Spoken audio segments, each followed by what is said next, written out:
CM Revanth రెడ్డిపై BJP MP Etela Rajender సంచలన వ్యాఖ్యలు చేశారు. రేవంత్ రెడ్డి తప్పుల చిట్టా రాస్తున్న సమయం వచ్చినప్పుడు బయట పెడతానని అన్నారు.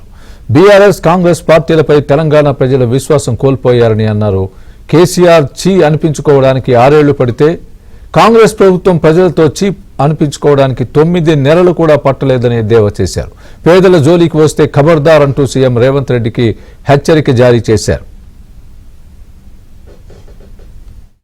ఇచ్చిన హామీలన్నీ కూడా చర్చ జరగకుండా 2005 గురించి చర్చ జరుగుతలేదు. ఇవాళ రైతు రుణమాఫీ గురించి చర్చ జరుగుతలేదు. ఇవాళ రైతు బంధు గురించి చర్చ జరుగుతలేదు. ఇవాళ నువ్వు ఇచ్చిన 6 గ్యారంటీలు 66 హామీలు 420 రకాల పళ్ళ గురించి చర్చ జరుగుతలేదు. ఎన్ని రోజులు తప్పించుకుంటా మిస్టర్ రేవంత్ రెడ్డి?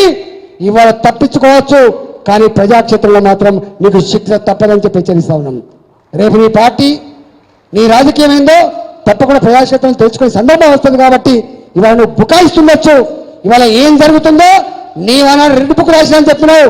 మేము కూడా భారతీయ జనతా పార్టీ నాయకులుగా నీ మొత్తం చిట్టా అంతా కూడా రాసుకుంటా ఉన్నాం. సందర్భం వచ్చినప్పుడు తప్పకుండా ప్రజాక్షేత్రం తెలుసుకుంటామని చెప్పి మనం చేస్తూ సభ్యత్వంలో గొప్పగా పాల్గొని దీన్ని విజయవంతం చేయాలని చెప్పి కోరుకుంటూ